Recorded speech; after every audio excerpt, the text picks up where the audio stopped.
Somewhere beneath the largest desert on Earth, buried under hundreds of feet of sand and silence, there is a city that once held thousands of people, a city with streets, temples, and water, a city that thrived, and then, without warning, vanished so completely that for centuries we had no idea it ever existed. What happened to the people who lived there? What swallowed their world whole? And why did the desert keep this secret for so long? The answer is stranger and darker than most people expect. When most of us think of the Sahara Desert, we picture endless, lifeless dunes, a wasteland, a place nothing could survive. But that image is wrong. It is dangerously, almost insultingly wrong, because roughly 6,000 to 10,000 years ago, the Sahara was not a desert at all. It was green. It had rivers, lakes, forests, and grasslands. Animals roamed its plains. Rain fell regularly, and humans, thousands of them, built lives there. This period is called the African Humid Period, sometimes known as the Green Sahara. And it is during this window that something remarkable was built in what is now southern Libya, a place researchers have come to call Garamantian civilization, centered around a city known as Garama, the ancient capital of the Garamantes people. But there is something even older, even deeper, hiding beneath the sands, one that challenges everything we thought we knew about civilization in this part of the world. This is the story of a forgotten people, a vanishing world, and a city the desert swallowed alive. To understand how a city could exist in the middle of what is now the world's largest hot desert, you need to understand one of the most dramatic climate shifts in human history. Around 11,000 years ago, the Earth's orbit slightly changed. The northern hemisphere received more sunlight during summer. Monsoon rains pushed further north, deep into Africa, into the heart of the Sahara. What had been dry, barren land slowly transformed. Grass grew, rivers formed, lakes appeared where there had been only sand. Hippos swam in what is now the middle of the Libyan desert. Crocodiles, fish. Entire ecosystems bloomed out of nothing, and people followed. Prehistoric communities settled across the Sahara. We know this because they left something behind. Thousands of rock paintings carved and painted into cliff faces across the Saharan region. These paintings show cattle, giraffes, hunters, dancers, families. They show a world that feels impossibly lush for a place we now call dead.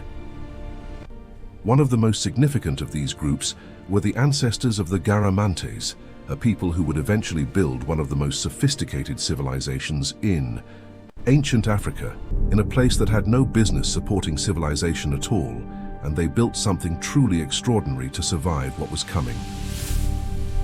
By around 500 BCE, the climate was shifting again. The rains were retreating, the green was dying, the desert was returning, but the Garamantes did not leave. They adapted. They built one of the most advanced water management systems of the ancient world, a network of underground tunnels called fogaras. These tunnels, carved by hand through solid rock, ran for thousands of kilometers beneath the desert floor, tapping into ancient underground water reserves and channeling it to the surface. At the height of their power, the Garamantes maintained over 1,400 kilometers of these tunnels. Enough water to grow crops, sustain animals, and support a population that ancient Roman writers estimated in the tens of thousands. Their capital city, Garama, known today as Germa in southern Libya, was a real sprawling urban center.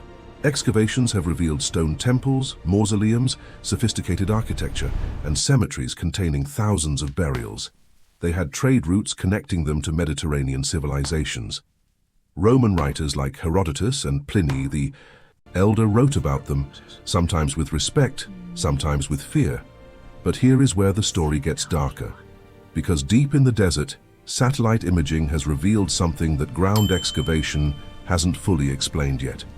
Something older than Garama.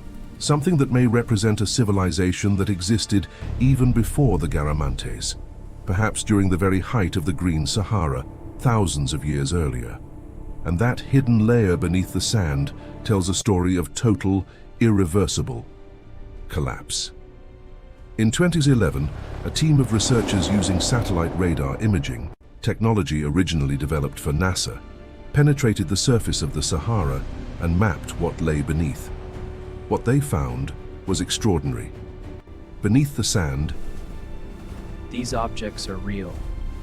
Each one was touched by someone who lived in the Sahara 2,000 years ago. invisible. To the naked eye were the outlines of ancient riverbeds, vast lake systems, and structures, possible structures, that predated the known Garamantian period by thousands of years. Some researchers, including Dr. Farouk El-Baz from Boston University, have theorized that there may have been a significant pre-Garamantian. From Garama, the Garamantian caravan roads stretched north to Carthage and Roman Libya, and south towards sub-Saharan Africa. Settlement in this region, one connected to what some archaeologists now call the Saharan Neolithic culture, a people who thrived during the Green Sahara and built communities that have since been swallowed whole by shifting sands. This is a theory, not confirmed fact. But the physical evidence from radar imaging is real, and it is still being studied. What is not a theory is what happened next. The rains stopped, not gradually, not gently. In geological terms, the end of the African humid period came shockingly fast.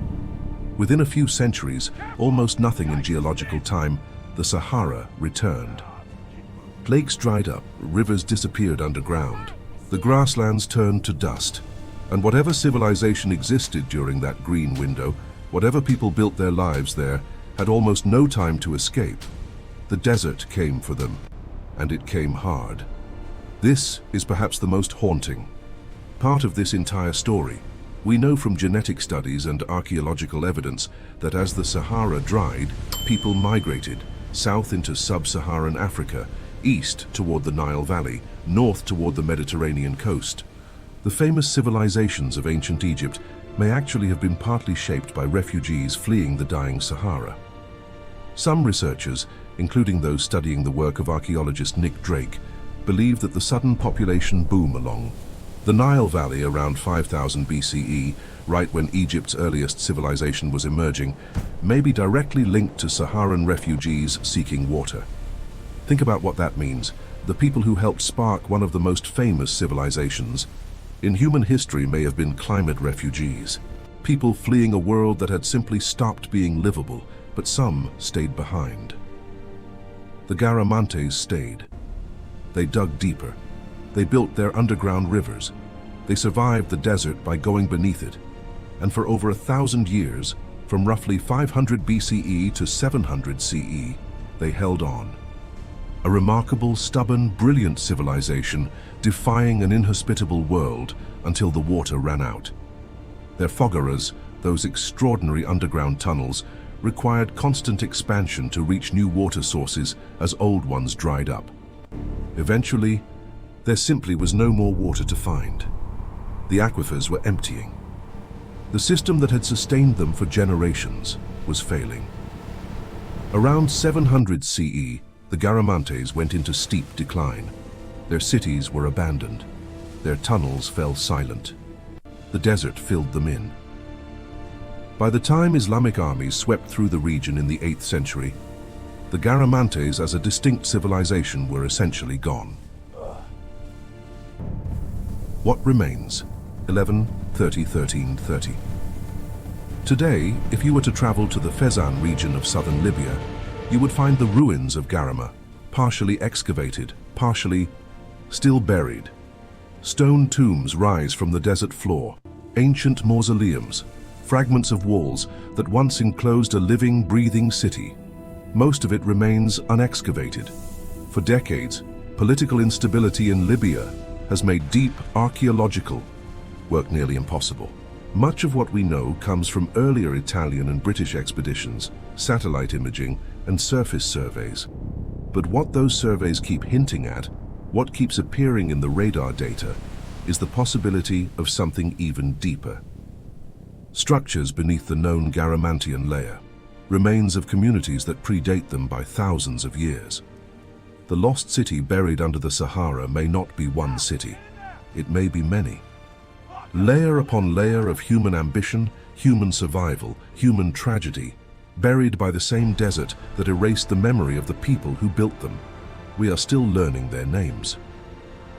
There is something deeply unsettling about a desert that was once green. It forces a question we do not like to ask. What if everything we think is permanent is actually just temporary? What if the places we call home, the cities we have built, the civilizations we are proud of, what if they are just the current layer of sand? The Sahara does not distinguish. It buried the Garamantes the same way it buried everyone before them, quietly, completely, without ceremony. The people who lived in that lost city beneath the sand were not legends. They were not myths. They were real. They had names we will never know, and they watched their world end in slow motion, and some of them fought to survive it longer than anyone had a right to expect. That story is still down there, waiting for someone to dig deep enough, and every year the satellites see a little more. If you want more stories from humanity's forgotten past, the civilizations that thrived and collapsed long before history books began, subscribe to Mythic Origins. Every story we tell is real. Every mystery we cover is still unsolved. The past is deeper than you think,